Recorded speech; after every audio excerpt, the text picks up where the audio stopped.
Bienvenue. Et si je vous disais que deux liquides qui ont l'air parfaitement identiques cachent en fait un secret fondamental? Aujourd'hui, on va jouer les détectives scientifiques pour démasquer leur vraie nature. Parce que si les apparences sont parfois trompeuses, eh bien la physique, elle ne ment jamais. Voilà la question qui va nous guider. Qu'est-ce qui fait la différence entre un simple mélange et un corps qu'on dit pur? Comment on les distingue? La réponse, vous allez voir, est bien plus simple et élégante qu'on pourrait le croire. Regardez bien ces deux liquides. On a le liquide A et le liquide B. Franchement, à l'œil nu, impossible de les distinguer. Et pourtant, l'un est un mélange, l'autre est un corps pur. Leur nature est complètement différente.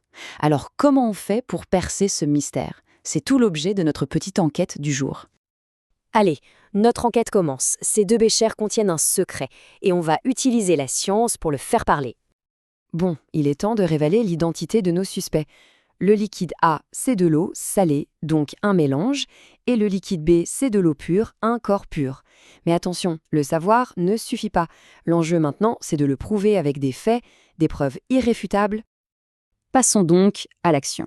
Pour démasquer nos deux liquides, on va utiliser une méthode toute simple, mais redoutablement efficace. On va les faire chauffer, et on va observer très attentivement comment ils réagissent. Le protocole est vraiment simple. On chauffe les deux liquides de la même manière, avec la même source de chaleur. On prend un thermomètre et on mesure la température toutes les minutes. Et bien sûr, on note tout. La collecte des indices peut commencer. Point important, notre expérience commence sur un pied d'égalité totale.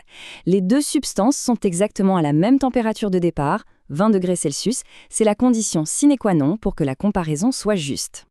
On commence avec notre premier suspect, l'eau salée. Après 8 minutes de chauffe, on voit que sa température grimpe tranquillement. Elle atteint 74 degrés. Pour l'instant, tout semble normal, rien de particulier à signaler. Maintenant, au tour de l'eau pure. Et là, premier fait intéressant, elle a l'air de chauffer plus vite. En seulement 4 minutes, hop, elle est déjà à 75 degrés. Mais bon, pour le moment, malgré cette différence de rythme, le comportement de fond est le même, la température monte. On retourne voir l'eau salée. Après 14 minutes, elle atteint le fameux seuil des 100 degrés. On pourrait se dire que l'histoire s'arrête là, mais vous allez voir, son ascension thermique ne fait que continuer. Et voilà, le moment clé de toute l'expérience. L'eau pure, elle aussi, atteint les 100 degrés, mais bien plus vite, en seulement 7 minutes. Et c'est à partir de cet instant précis que tout va devenir différent. Observez bien. On arrive au point culminant de notre expérience. C'est le moment où l'indice crucial va apparaître, celui qui va nous permettre de résoudre notre énigme une bonne fois pour toutes.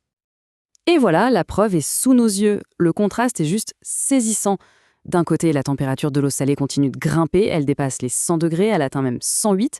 Et de l'autre, l'eau pure. Sa température est comme bloquée, figée à 100 degrés. Elle ne bouge plus d'un poil. Cette stagnation, ce qu'on appelle en physique un palier de température, ce n'est pas du tout une anomalie. C'est la clé de l'énigme. C'est le comportement typique, la signature d'un corps pur quand il est en train de changer d'état, ici, pendant son ébullition. Maintenant qu'on tient notre indice décisif, il est temps de déchiffrer le code, de comprendre ce que ce palier signifie vraiment pour l'identité de n'importe quelle substance. Eh bien, cette observation nous mène tout droit à la définition scientifique. Un corps pur, c'est une substance dont la température ne varie pas pendant un changement d'état. Ce palier, c'est sa véritable carte d'identité chimique. Et ce n'est absolument pas un hasard. C'est un identifiant aussi fiable qu'une empreinte digitale. C'est une propriété physique unique qui permet, à coup sûr, de faire la différence entre un corps pur et un mélange.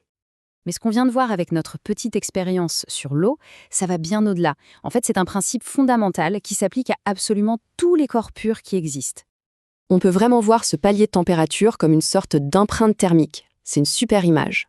Tout comme une empreinte digitale est unique à une personne, cette température de changement d'état est unique et spécifique à un corps pur donné.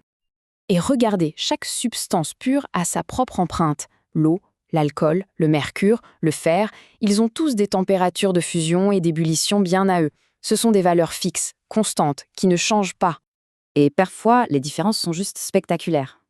Par exemple, l'alcool se met à bouillir à 79 degrés, bien avant l'eau. Le mercure, lui, a besoin d'atteindre 357 degrés. Et pour faire bouillir du fer, il faudrait monter à 2750 degrés. C'est incroyable, chaque substance a vraiment sa signature thermique. Bon, mais à quoi ça sert de savoir tout ça dans la vie de tous les jours ou dans la science? Eh bien, c'est absolument fondamental. Connaître ces empreintes permet par exemple d'identifier une substance inconnue. Mais ça permet aussi de séparer les composants d'un mélange, via un procédé comme la distillation qui joue justement sur ces différents points d'ébullition. C'est un outil aussi simple que puissant. En résumé, on a vu comment un simple thermomètre peut nous révéler l'identité cachée d'un liquide. Et ça nous amène à une question bien plus vaste. Combien d'autres propriétés, totalement invisibles à nos yeux, définissent en secret la matière qui compose notre monde? La physique, décidément, a encore plein de mystères à nous révéler.